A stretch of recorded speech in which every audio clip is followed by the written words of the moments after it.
Kundalini awakening and how it awakens your highest potential. So I wanted to talk a little bit about how on my Kundalini awakening journey I have found not just healing, not just practices and things I can go to. You know, you can look at these things as techniques, and Tantra and yoga as just all these different techniques and things to learn from. But what if I began to say that not just in the techniques and the practices, but in the life experience itself? So not just in meditation, or not just in a yoga posture, or any of those things. Well, all those things do bring us closer to awakening the Kundalini, to awakening this energy from within us.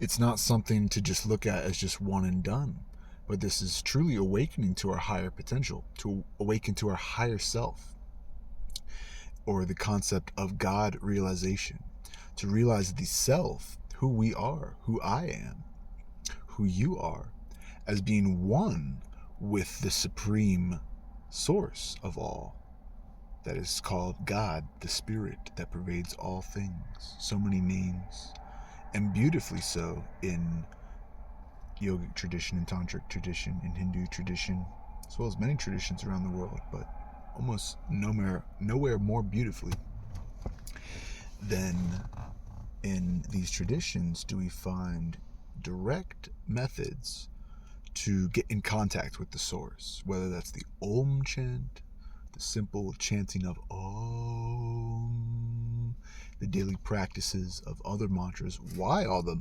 mantras, or many of the mantras, are stemming from, again, starting with that Om vibration, because these are tuning us to that source consciousness, to God consciousness. And this starts to ripple into all the areas of our life. So as a musician, for me, this allowed me to get a more direct connection with the Spirit, with God, with my inspiration, in the things that bring me into fruition, or my being, my embodiment. This is what it's all about. So you too have a divine purpose, and you may have not found it yet. You may be wondering, what is my purpose? Why am I here? All those things, all those questions. And with Kundalini awakening, I can guarantee that these questions will start to fade on their own. You may even find yourself answering your own questions when you sit in meditation. Rather than praying to God, asking for some answer, for some solution, you choose to sit down. I choose to sit down. I choose to chant. I choose to sing music, to sing mantra, as well as my other devotional music and just regular songs, as ways to express this embodiment. This wasn't just some escape for me. No, this isn't an escape from reality. I'm going to clear up that right now. Kundalini awakening isn't an escape from reality. It is the realness that we are here that brings us to awakening. Not some flighting experience or these sensations, the sensationalism, especially in Kundalini awakening, feeling the energy, feeling your consciousness, your brain, your nervous system, and your nerves, new energy flowing through what is known as the nadis, or the energetic channels of the body, this energetic pathway of the body, as well as the physical, through the breathing, through the posture, through the meditation. You're deepening your ability to reset the nervous system from a sympathetic to a parasympathetic state. You're getting into a state where you're in calmness and clarity. And from that state of consciousness is where all things can come from. This is the source consciousness. If we look at Shiva, the reason why Shiva is seen as the highest experience in many forms of Tantra is because that tattva, or that dimension, I guess we could say, of consciousness, in more English terms, dimensional levels, Shiva is that pure consciousness that is residing with source, that is beyond form and identity and name and all those things. And we give a name to that. We give Shiva that name as the Supreme Lord, that is both in a state of no being and nothingness, and yet all being and all potential can come from. That is his Shakti. That is the Divine Mother, who manifests through this higher realization, again, of consciousness. And as we begin to awaken our consciousness, now the dark just came on, so I'm just going to leave it with, hopefully the light will help a little bit on there. And the darkness here, symbolizing that shift into the nothingness, when we close our eyes for meditation, we focus on the third eye, when we just tune our senses inward rather than outward, all the five senses. We tune this instrument of the human consciousness inward, and inwardly we find a connection to God from our own being, from that place, through the spirit, to Shiva, to any of your traditions, to Krishna, to Allah, to Jah, the Most High. We have so many beautiful names, so many different traditions that speak of giving praises to our Creator, to our source, our Maker. And in doing that, we come into fruition, embodied, as not just separate from God, but truly realizing our oneness with God. This is the yoga that takes place. This is the place from all, again, realization comes from, is oneness. That supreme knowing that transcends thought, transcends left, right, dark, light, gender, balance. This isn't to throw it all away, because we come into creation. We see you could say, the duality, the Maya, her great illusion, the Mahamaya, the Divine Mother. It is her illusion. It is her play, because she brings all things into fruition. And when we plug into, again, the source, we ourselves can start to bring things into fruition through our own intuition, our own higher mental faculties of the mind, of unlocking that inner peace. That doesn't mean we won't ever experience another vibration. Rather, in Tantra, we learn to embrace all feelings, all essentially emotional states that one could go through, and to find the divine in those, or to find our steadiness within those, even to be able to come out of those and come back to, again, the practice. The practicality of yoga is that each practice isn't something that seems daunting once we get into our awakening.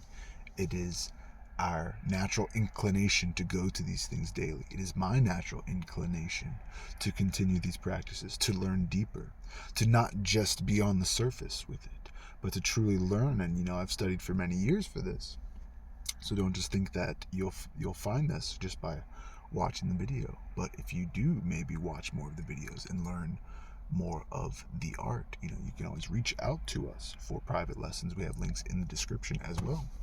And you can begin your own Kundalini awakening journey. And my whole goal with working with you is for you to, one, begin investing in yourself rather than in worldly things. You find that energy and fulfillment within yourself with me as your guide. And I will take you through the practices and processes. We can do those together, so that you too can begin to bring into fruition. We can go into that state of being one with Shiva, being one with the highest consciousness, one with the Most High. And then coming back again into the body, into embodiment, into our life's purpose. What can I do? How can I contribute? These are the questions that we begin to ask ourselves. Self-inquiry. Who am I? All those things are, again, a natural unfolding, not just something that you find in the video and go and take elsewhere. But again, I can help you build these things. So do reach out to us. We have the links in the description there that you can get in tune with and contact us, so we can help you begin that. But truly realizing with us that this is to help bring about your own fruition of consciousness, to help bring about your own expansion of your abilities. Maybe you are more dormant than you realize. And I know I was when I was young, but I was called, I was gifted, I was, you could say, chosen for that path at a young age. At 17, when I chose to let go of worldly desires and choose a higher path. And I was young, and I still had times where I may have stumbled, or I may have gone through a challenge. But the truth is, I didn't stumble, because I couldn't have stumbled. To stumble is to fall and to leave away, or to not get back up. So although you may technically stumble, don't let that be the reasoning to let others think you have fallen, because every human being, every one of us, makes choices and actions, and sometimes we would like to make a better choice. So again, we learn to come back to that place of making the better choice in life. That's where it's gotten to me here after all these years, after 13 years, and I'm still growing, I'm still learning. But it came about not through me seeking the practice or the sensation or this just overwhelming experience, where I have had experiences where I truly feel at one with everything. Now it begins to be more of a daily experience of how can I bring myself into that. Now that I know that that exists, it's not like I'm going to fall out of it. I'm going to stumble, or I said something, or I ate a certain food again, or I did this thing. And none of that really exists in that level of consciousness. So it's not that we don't have right and wrong. We realize our moral compass is our heart, and that's important too. And our moral compass begins to guide us. But our intellect, our mind, has been sharpened to the point to where we don't need to be consumed by it. We can use the mind, we can use the body as instruments of the divine, as instruments of divine love. So this is integrating the higher chakras and the higher experiences with the heart chakra again, and still being able to move into those lower chakras of human embodiment and experience. This is Tantra. This is where we don't embody, or where we don't deny, I should say, forgive me, pain or pleasure. We embody pain. Even our pains, our struggles we've been through, we use that as fuel for the fire. We even go to God with our ecstasy and our devotion and our crying, rather than trying to escape. We embrace those things and we work through them, the mental struggles, the physical struggles, the health, the yoga, asana, the discipline behind it, the discipline between finding your breath, the space between the breaths. Mantra is a great way to get there, I have found, as an automatic response of many of these mantras. With continued practice and devotion, is that it's an effortless shift out of all these thoughts and into a true heart-centered and body-centered. You feel the vibration of God inside of you when you chant Om. You aren't just making a sound with your lips. You are resonating your entire cellular structure. And just the Om is sacred in that sense. But don't be afraid to explore with us. Don't be afraid to learn more. I do encourage everyone to truly study and to not just be spiritual bypassers, but to go into the work yourself with us, as we offer those services to help you get there, as well as all these free resources, so that you can find time and space each day, like I have, and like many others find, through the healing of yoga, through the healing arts of Tantra, and understanding the vastness of these traditions is to take us to a point of God consciousness or God realization, not to leave, but to again embody into the now who we actually are and who we can be, without this ego attachment, without this identity wrapped around it. It's like, if I was to see others as a reflection of God, as a reflection of the divinity, as God, literally, as spirit, as my same being that I am. If I am that, and you are that, sohamasmi, I am that, I am, tatvamasi, you are that, we are that, then through that knowing, we start to see it is a way of actually choosing life from a different lens, rather than being stuck in any one mode of consciousness or religion or this and that. It's like the science and the religion and the spirituality and the living, or the livity of it in Rastafari, the living of it, that you see it is all one. It is all one experience. Through that, we create, we co-create, and we see a new realm, a new earth beginning to take place through all the pain, through all the struggles, through all the fighting in years and thousands of years of oppression, suppression, depression, to expression, exaltation, no longer denying divine as one with thine I, but the I am, truly becoming realized. The Atman, the Atman, or the Atwoman, if I can be, however you connect to that. We're all one with that Atman, that Brahman, that is the source of our own being, that is the source of our own consciousness. That is, as tantrics, as yogis that live in this world, like Jesus, in this world but not of it,